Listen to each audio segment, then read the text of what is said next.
안녕하세요, 여러분. 시니어 살롱입니다. 오늘은 우리 시니어 세대, 특히 60대 어머님들께서 자녀와의 관계에서 겪을 수 있는 미묘하고도 복잡한 문제에 대해 이야기해 보려고 합니다. 오늘 다룰 이야기는 아들을 사랑하는 마음이 오히려 짐이 될 때입니다. 자식 사랑이 짐이 될 때 그 마음을 어떻게 풀어야 할까? 여러분, 자녀가 결혼해서 독립하면 어떤 마음이 드시나요? 아마 대부분의 부모님들은 이제 다 키웠다 하는 홀가분함과 동시에 우리 애들이 잘 살까 하는 걱정스러운 마음이 드실 겁니다. 특히 맞벌이하는 자녀를 보면 아유, 퇴근하고 얼마나 힘들까? 밥은 제때 챙겨 먹을까? 하는 생각에 마음이 아프실 거예요. 그래서 우리는 자식의 행복을 위해 기꺼이 희생하고 또 그 희생을 통해 자녀에게 사랑을 표현하려 합니다. 하지만 가끔은 그 사랑이 자녀에게는, 특히 며느리에게는 부담으로 다가올 때가 있습니다. 우리가 좋다고 생각해서 하는 행동이 자녀에게는 크나큰 스트레스가 될 수 있다는 사실 혹시 알고 계셨나요? 오늘 제가 가져온 사연 하나가 바로 그런 경우입니다. 이 사연을 들으시면서 혹시 이건 내 이야기 같은데? 하고 생각하시는 분들이 계실지도 모르겠습니다. 주인공은 60대 어머님입니다. 평생 자식 뒷바라지에 헌신하며 살아오신 분이죠. 아들이 결혼해 맞벌이를 시작하면서 어머님은 아들 부부가 힘들까 봐 걱정이 이만저만이 아니었습니다. 밥도 제대로 못 챙겨 먹을까 봐 안쓰러운 마음에 아들 아파트 근처로 이사를 감행하셨죠. 이사 온 첫날부터 어머님은 아들 부부를 위해 정성껏 식사를 준비하셨습니다. 일주일에 3번씩 저녁은 엄마 집에서 먹고 가라고 하셨죠. 그런데 아들과 며느리는 퇴근 시간이 늦어지면서 저녁 식사를 함께 하는 것이 점점 버거워졌습니다. 어머님은 그런 아들 내외를 보면서 더 안쓰러웠습니다. 그래, 그럼 밥이라도 차려줘야지 하는 마음에 반찬을 잔뜩 만들어 아들 아파트 문 앞에 놓아두고 가셨습니다. 처음에는 감사했던 며느리도 매번 문 앞에 놓이는 반찬 때문에 스트레스가 쌓이기 시작했습니다. 자신들의 라이프 스타일이 있는데 계속해서 부모님의 식사 방식에 맞춰야 하는 상황이 부담스러웠던 거죠. 결국 며느리는 쌓였던 감정을 터뜨렸습니다. 어머니, 저희 알아서 잘 먹을게요. 제발 반찬 좀 가져오지 마세요. 그 한마디에 어머님은 큰 충격을 받으셨습니다. 아들 부부를 위해 해준 일인데 돌아온 건 차가운 거절이었으니까요. 어머님은 너무나 서운한 마음에 울음을 터뜨리셨습니다. 어머님은 울면서 집으로 가셨습니다. 왜 이런 일이 벌어졌을까요? 여러분, 이 사연의 핵심은 바로 세대 차이와 사랑의 방식에 있습니다. 우리 부모님 세대는 자녀에게 사랑을 표현하는 방식이 조금 달랐습니다. 밥을 먹었는지, 옷을 잘 입고 다니는지, 아프지는 않은지 같은 것들을 챙겨주는 것이 곧 사랑이었죠. 말보다는 행동으로, 희생하는 모습으로 자녀에 대한 무한한 사랑을 보여주셨습니다.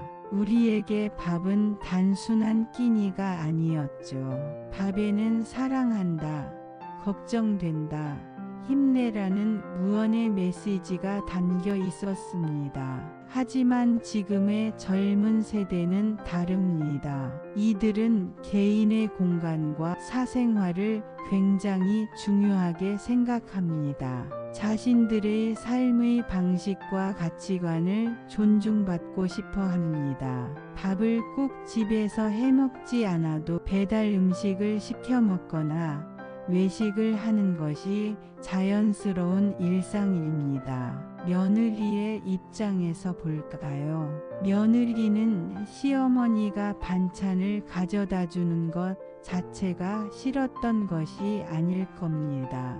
매번 반찬을 가져다 주시는데 뭘 해먹지?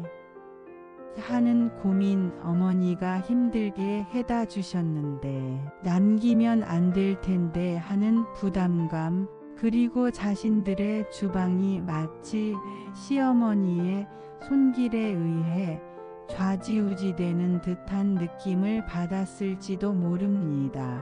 이것은 단순히 반찬의 문제가 아니라 자신들의 독립적인 생활 방식을 존중받지 못한다고 느낀 것에서 오는 스트레스였을 겁니다.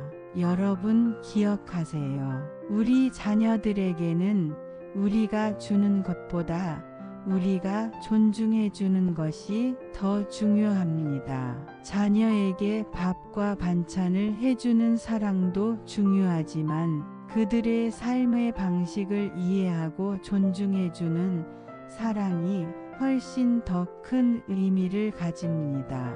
이제 우리 부모님들이 자녀에게 부담이 되지 않기 위해 해야 할 일은 무엇일까요?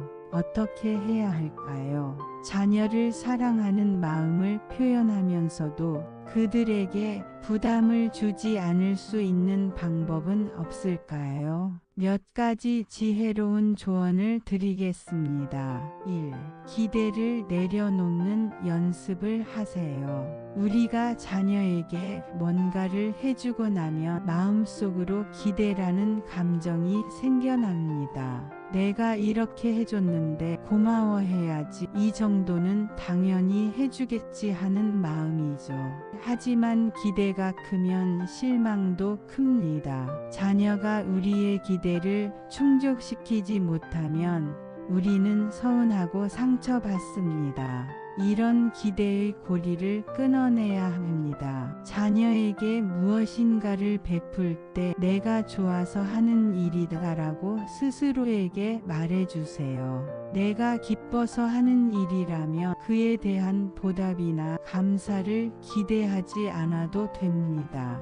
내가 좋아서 반찬을 해줬으니 우리 애들이 먹든 안 먹든 내 마음은 편안해라고 생각하는 연습을 하세요. 2. 자녀를 손님처럼 대하는 지혜를 가지세요. 여러분의 집에 손님이 오면 어떻게 대하시나요? 손님을 위해 정성껏 음식을 차려주겠지만 매일매일 손님 식사를 차려주지는 않죠. 손님 집을 방문할 때도 오늘은 뭐 하세요? 하고 미리 연락을 하고 가죠. 자녀도 마찬가지입니다. 이제는 독립된 한 가정의 가장이자 한 사람의 성인입니다. 그들을 손님처럼 존중하는 마음가짐이 필요합니다. 갑작스러운 방문은 피하세요. 자녀 집에 가기 전에는 반드시 미리 연락하고 자녀의 상황을 물어보세요. 엄마가 반찬 했는데 좀 가져다 줄까? 라고 묻기보다는 주말에 시간 있으면 같이 밥 먹을까?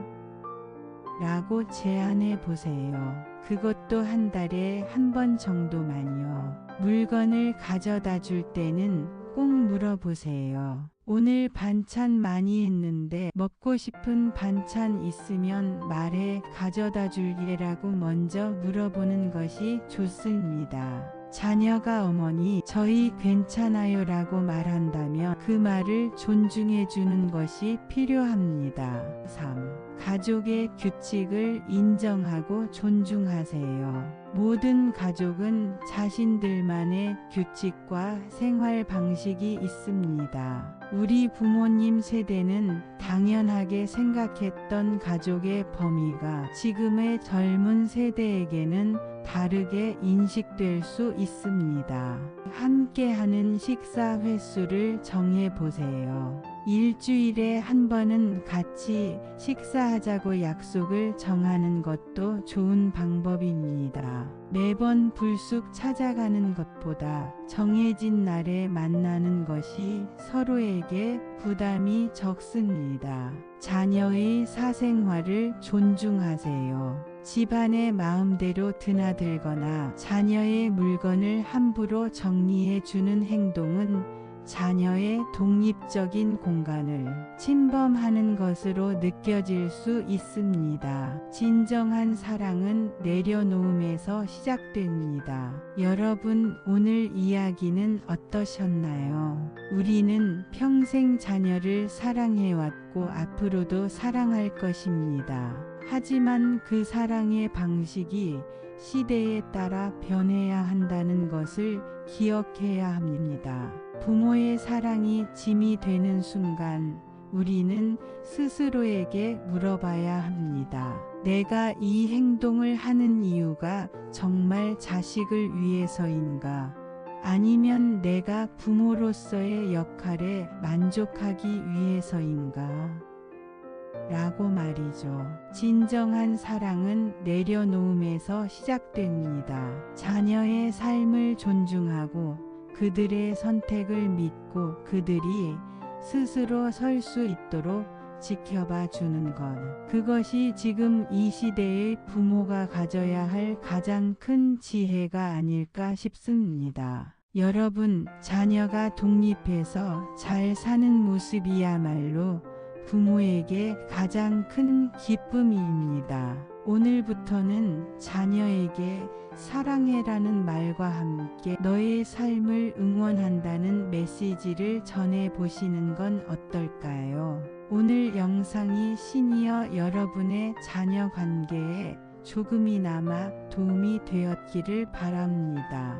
다음 주에도 더 유익하고 재미있는 영상으로 찾아오겠습니다. 시니어 살롱 구독, 좋아요 감사합니다.